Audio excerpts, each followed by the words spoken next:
नमस्कार, मैं हूं आपके साथ प्रिया तिवारी और आप देख रहे हैं केकेडी न्यूज। रूस ने गुरुवार को यूक्रेन पर हमला बोल दिया, जिससे यूक्रेन के कई हिस्से बमों के धमाकों से थर्रा उठे। और इसी बीच उन छात्रों के लिए मुसीबतें बढ़ गई जो युद्ध की आशंका के कारण अपने स्वदेश लौटना चाहते थे। यूपी, बिहार समेत कई राज्यों से भारतीय छात्र पढ़ने के लिए यूक्रेन जाते हैं। उनमें वहां से एमबीबीएस करने का उत्साह होता है, लेकिन आज ऐसे कई छात्र हैं जो वहां पर फंस गए हैं। तो बताना चाहेंगे आपको कि जो छात्र एमबीबीएस करने के लिए यूक्रेन गए हुए थे और वहां पर फंस गए, उनमें से एक छात्र आलोक सिंह भी है, जिनके परिजन आज हमारे साथ लाइव जुड़े हुए हैं। आज हम उनसे बात करेंगे और जानने की कोशिश करेंगे कि जो छात्र, साथ ही साथ आलोक सिंह जो वहां पर फंसे हुए हैं, कैसे हालात हैं वहां पर और किस तरह की स्थिति इस वक्त वहां पर बनी हुई है। तो सबसे पहले हम बात करना चाहेंगे आलोक सिंह के परिजन से। क्या कुछ स्थिति इस वक्त वहां पर मौजूद है और क्या आपकी बात हुई है इस वक्त आलोक से? जी मैम, आलोक से बात हुई है। जी आलोक अभी 5 मिनट पहले बात हुई है। इस समय की स्थिति बहुत नाजुक है वहाँ पे। जी और अभी उसको सायरन बजा है, वहाँ पे अभी अभी हमला हुआ है तो उसको बंकर के अंदर भेजा गया है। जी तो आलोक इसलिए नहीं लाइव जुड़ पाया। स्थिति इतनी ज्यादा खराब है, वहाँ जितने भी भारतीय बच्चे हैं जी सभी डरे हुए सहमे हुए हैं। जब उनसे बात होती है तो उनके पास रोने के अलावा कुछ नहीं है। जी हम लोगों को भारत में रहते हुए बड़ा गर्व महसूस होता है कि ऐसी घटनाएं नहीं होती, इस तरीके के हालात नहीं होते हैं। और मुझे मोदी जी के ऊपर पूरा भरोसा है कि बच्चों को सकुशल निकालेंगे। और बच्चे वहां पे इस हालात में है तो परिजनों का भी बड़ा बुरा हाल है। जी बिल्कुल।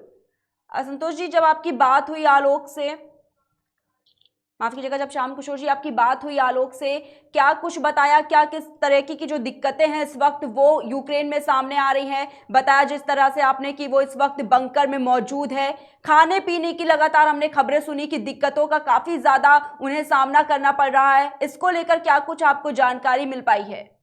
कल मेरी सुबह आलोक से बात तो बताया कि मैं सो रहा था और 5 बजे सुबह धमाका हुआ और बहुत बड़ा धमाका था जिसकी आवाज से पूरा शहर पूरा गूंज उठा था।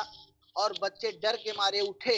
जी और जिस जगह रह रहे हैं उसके सिर्फ 1 किलोमीटर की दूरी पे ही हमला हुआ था। जी तो बच्चे डरे हुए थे। जिस समय बात हुई है उनके पास जितना खाने पीने का सामान रहता है, रोज का खरीदते हैं, तो उसी के हिसाब से उनके पास सामान था।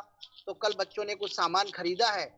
और खाने की बात दूर है, जिसकी जान के लाले पड़े होते हैं लगता है तो फिर उसे खाना पीना बिल्कुल कहाँ दिखाई देता है। बस बच्चे एक ही बात कहते हैं कि किसी तरीके से हम लोगों को बुला लिया जाए बस देश। बिल्कुल।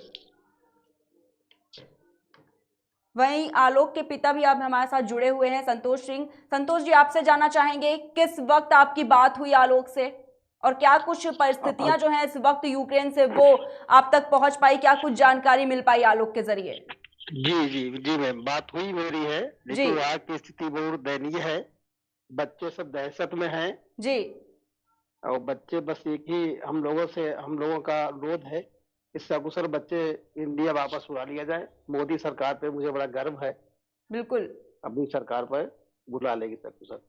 जी संतोष जी, जिस तरीके से हमें खबरें सामने मिली हैं, ये बताया गया कि जो बच्चे इस वक्त वहां पर फंसे हुए हैं, जो छात्र इस वक्त फंसे हुए हैं, जो यूनिवर्सिटीज हैं उनमें जो असेंबलीज लगती है वहां पर उनको बुलाया गया। कड़ाके की ठंड के बीच वो वहां पर रुके रहे, लेकिन अब वहां पर भी उन्हें रुकने की कोई व्यवस्था नहीं की जा रही है उनके। हाँ, तो उस संबंध में जानकारी बेटे से बात हुई थी। जी लेकिन अब वो विषम परिस्थिति है। अब जैसे समय कटे बच्चों का, बिल्कुल। वो तो ऊपर वाला ही, प्रभु ऊपर वाला ही सहारा है बस। जी बिल्कुल, ठंड क्योंकि कड़ाके कुछ भी उस समय काटना, जान बचाना है बच्चों को कैसे भी। जी, क्योंकि बताया गया वहां से जो छात्र जिनका संपर्क हो पाया था, उनका ही साफ तौर पर कहना था कि लगातार वहां पर कड़ाके की ठंड पड़ रही है, लेकिन उस बीच किसी तरह के कोई बंदोबस्त वहां पर नहीं किए गए हैं। जो छात्र हैं वो इस वक्त कुछ ऐसे भी हैं जो इस वक्त बंकर में मौजूद हैं। हाँ, मैं अपनी सरकार पे भरोसा है। अब यहाँ जो अपनी सरकार करेगी, भारत की सरकार करेगी, मोदी जी करेंगे, सही करेंगे। जो जी व्यवस्था करेंगे उन्हीं के सहारे हैं हम लोग। जी मुझे संतोष बड़ा जी गर्व आपकी है। जी संतोष जी, आपकी केंद्रीय सरकार की तरफ से कोई जी बातचीत हुई, किसी तरह का आश्वासन आपको मिला? नहीं, मेरी बात नहीं हो पाई किसी से अभी। जी जी, बच्चे से बात हो रही है इंडियन जो एम्बेसी सरकार की तरफ नंबर जारी किए गए थे, जी हम लोगों ने उन नंबरों पे बात करने का प्रयास किया है और एक दो नंबरों पे बात भी हुई है। जी और सरकार कहा गया है कि जल्दी एडवाइजरी जारी होगी और एडवाइजरी जारी करके बच्चों को जो है वहां से निकाला जाएगा। जी लेकिन बच्चे वहां जिस जगह पे फंसे हुए हैं उनकी भी बहुत कम बात हो पा रही है। लगातार वो भी संपर्क बनाए हैं वहां पे। जी और दिक्कत तो है, बच्चों को बहुत ज्यादा दिक्कत है। वहाँ के लोग अपने आप को सुरक्षित करके वहां से उनके पास साधन मौजूद है, वो लोग अपनी गाड़ियां लेके दूसरे देश की तरफ भाग रहे हैं, बॉर्डर की तरफ। लेकिन जो बच्चे इंडियन बच्चे वहां पे रह रहे हैं उनके परिजन भी परेशान और वो भी परेशान है। कैसे उनको न तो कोई वाहन मिल रहा है वहां पे आने जाने के लिए जी और ना ही बच्चे घर से निकल पा रहे हैं और ना ही उनको सही से खाने पीने की व्यवस्था हो पा रही है। जी आपकी तो लगातार इस समय बात हुई, क्या नेट कनेक्शन है या फिर वो भी अब नहीं है इस वक्त, जिसके नहीं, कारण अभी संपर्क जो है नहीं हो पा रहा है?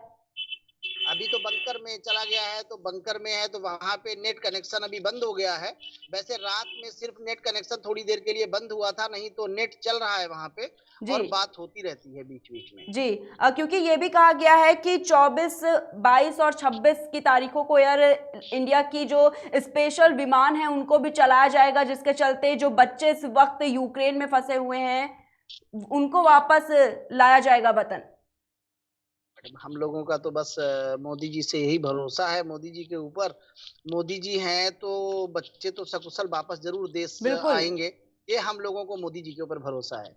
बिल्कुल, क्योंकि इस वक्त ऐसा समय, ये हिम्मत हारने का ये समय नहीं है बिल्कुल, क्योंकि लगातार पीएम मोदी भी बातचीत कर रहे हैं, लगातार चर्चाएं हो रही हैं इसको लेकर, बैठक का दौर जो है वो भी लगातार जारी। और ऐसे में पीएम मोदी भी पूरी तरह से कोशिश कर रहे हैं कि जो बच्चे, जो छात्र इस वक्त यूक्रेन में फंसे हुए हैं वो सुरक्षित वापस लौट पाए भारत।